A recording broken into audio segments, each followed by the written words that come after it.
नमस्कार। श्रीमद् वाल्मीकि रामायणे युद्धकांडे सप्तसप्ततितमः सर्गः।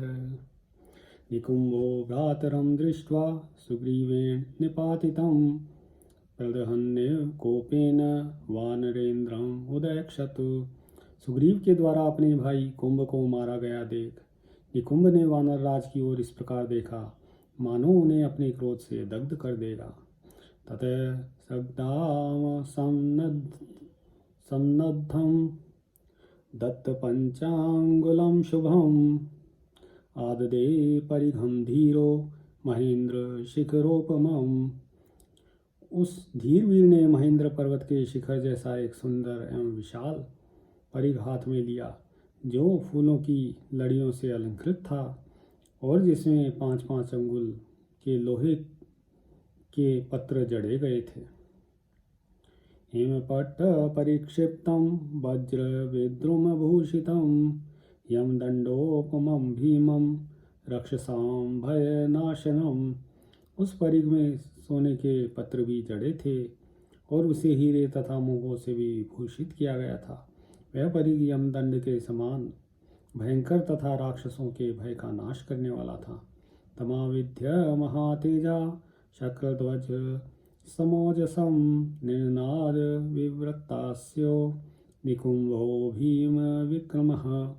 उस इंद्रध्वज के समान तेजस्वी परिघ को घुमाता हुआ वह महातेजस्वी भयानक पराक्रमी राक्षस निकुंभ मुंह फैलाकर जोर जोर से गर्जना करने लगा।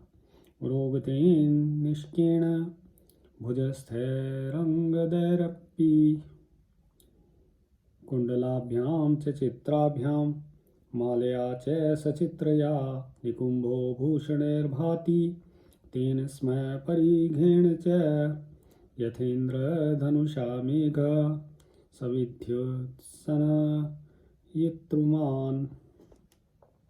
उसके वक्षस्थल में सोने का पदक था, भुजाओं में बाजूबंद शोभा देते थे, कानों में विचित्र कुंडल झिलमिला रहे थे और गले में विचित्र माला जगमगा रही थी।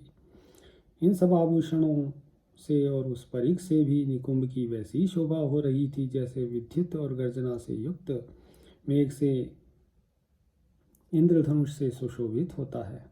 परिघाग्रेण फुस्फोट वातग्रंथिर्महात्मनः प्रज्ज्वाल सघोषश्च विधूम इव पावकः। उधर महाकाय राक्षस के परिघ के अग्रभाग से टकराकर प्रभय आवय आदि 7 महावायुओं की संधि टूट फूट गई तथा वह भारी गड़गड़ाहट के साथ धूम रहित अग्नि की भांति प्रज्वलित हो उठा। नगर्या विटपावस्य गंधर्व भवनोत्तमः सतारागण नक्षत्रं सचंद्र स महाग्रहं निकुंभ परिघापूर्णं भ्रमतीव नभस्थलम्। निकुंभ के परिघ घुमाने से विटपावती नगरी, गंधर्वों के उत्तम भवन, तारे, नक्षत्र, चंद्रमा तथा बड़े बड़े ग्रहों के साथ समस्त आकाशमंडल घूमता सा प्रतीत होता था। दुरासदश्च संयज्ञे परिघाभरण प्रभः क्रोधेन्धनो निकुंभाग्नि युगान्ताग्निर्वोत्थितः। परिघ और आभूषण ही जिसकी प्रभा थे, क्रोध ही जिसके लिए ईंधन का काम कर रहा था, वह निकुंभ नामक अग्नि प्रलय काल की आग के समान उठी और अत्यंत दुर्जय हो गई। राक्षसा वानराश्चापि नैशेको स्पंदितुं भयात् हनुमांस्तु विवृत्यो हृस्तस्थो प्रमुखतो बली। उस समय राक्षस और वानर भय के मारे हिलडुल भी न सके। केवल महाबली हनुमान अपनी छाती खोलकर उस राक्षस के सामने खड़े हो गए। परिघोपम बाहुस्तु परिघं भास्कर प्रभं बलिबलवतस्तस्य पातयामास वक्षसि। निकुंभ की भुजाएं परिघ के समान थी। उस महाबली राक्षस ने उस सूर्य तुल्य तेजस्वी परिघ को बलवान वीर हनुमान जी की छाती पर दे मारा। स्थिते तस्योरसि व्यूढ़े परिघ शतधा कृतः विकीर्यमाणः सहसा उल्काशतम इवाम्बरे। हनुमान जी की छाती बड़ी सुदृढ़ और विशाल थी। उससे टकराते ही उस परी के सहसा कई टुकड़े होकर बिखर गए, मानो आकाश में सौ उल्काएं एक साथ गिरी हों। सैतुतेन प्रहारेण न चचाल महाकपिः परिगेण समाधूतो यथा भूमि चले अचलः। महाकपि हनुमान जी परीख से आहत होने पर भी उस प्रहार से विचलित नहीं हुए, जैसे भूकंप होने पर भी पर्वत नहीं गिरता है। स तथा भी हतस्तेन हनुमान प्लवगोत्तमः मुष्टिं संवर्तयामास बलेनाति महाबलः।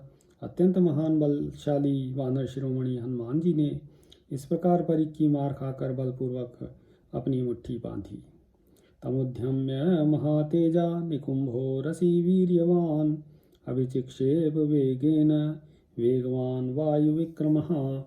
वे महान तेजस्वी पराक्रमी वेगवान और वायु के समान बल विक्रम से संपन्न थे। उन्होंने मुक्का दान कर बड़े वेग से निकुंभ की छाती पर मारा। तत्र स्फोट वर्मास्य प्रसुस्राव च शोणितं मुष्टिना तेन संजज्ञे मेघे विद्युदीवोत्थितः। उस मुक्के की चोट से वहां उसका कवच फट गया और छाती से रक्त बहने लगा, मानो मेघ में बिजली चमक उठी हो। सैतुतेन प्रहारेण निकुंभो विवचाल च स्वस्चापि निजग्राह हनुमंतम महाबलम। उस प्रहार से निकुंभ विचलित हो उठा, फिर थोड़ी ही देर में संभल कर उसने महाबली हनुमान जी को पकड़ लिया। चक्रोशुश्च तदा संख्ये भीमं लंका निवासिनः निकुंभेनोद्यतं दृष्ट्वा हनुमंतं महाबलम। समय युद्ध स्थल में निकुंभ के द्वारा महाबली हनुमान जी का अपहरण होता देख लंकावासी राक्षस भयानक स्वर में विजय सूचक गर्जना करने लगे। स तथार्यमाणोऽपि हनुमास्तेन रक्षसा आजगानानिलसुतो वज्रकल्पेन मुष्टिना।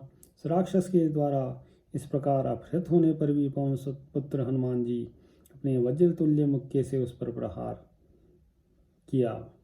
आत्मानं मोक्षयित्वाथ क्षितावभ्यवपद्यत हनुमानुमास्थाशु निकुंभं मारुतात्मजः। फिर वे अपने को उसके चंगुल से छुड़ाकर पृथ्वी पर खड़े हो गए। तदनंतर वायुपुत्र हनुमान जी ने तत्काल ही निकुंभ को पृथ्वी पर दे मारा। निक्षिप्य परमायत्तो निकुंभं निष्पिपेश च उत्पत्य चास्य वेगेन पपातो रसी वेगवान परिगृह्य च बाहुभ्यां परिवृत्य शिरोधरां उत्पाटयामास शिरो भैरवं नदतो महत्। इसके बाद उन वेगशाली वीर ने बड़े प्रयास से निकुंभ को पृथ्वी पर गिराया और फिर रगड़ा। फिर वे वेग से उछलकर उसकी छाती पर बैठे और दोनों हाथों से गला दबाकर उन्होंने उसके मस्तक को उखाड़ लिया। गला मरोड़ते समय वह राक्षस भयंकर आर्तनाद कर रहा था। अथ निनदति साधिते निकुंभे पवनसुतेन रणे बभूव युद्धम दशरथ सुत राक्षसेन्द्र सून्वो भ्रशतर मागत रोषयो सुभीमम। रणभूमि में वायुपुत्र हनुमान जी के द्वारा गर्जना करने वाले निकुंभ के मारे जाने पर एक दूसरे पर अत्यंत कुपित हुए श्री राम और मकराक्ष में बड़ा भयंकर युद्ध हुआ। व्यपेते तु जीवे निकुंभस्य हृष्टा विनेदु प्लवंगादिश सस्वनुश्च चचालेव चोर्वी पपातेव साध्यो बलम राक्षसानां भयं चा विवेश। निकुंभ के प्राण त्याग करने पर सभी वानर बड़े हर्ष के साथ गर्जने लगे। संपूर्ण दिशाएं कोलाहल से भर गई। पृथ्वी चलती सी जान पड़ी, आकाश मानो फट पड़ा हो ऐसा प्रतीत होने लगा तथा राक्षसों की सेना में भय समा गया।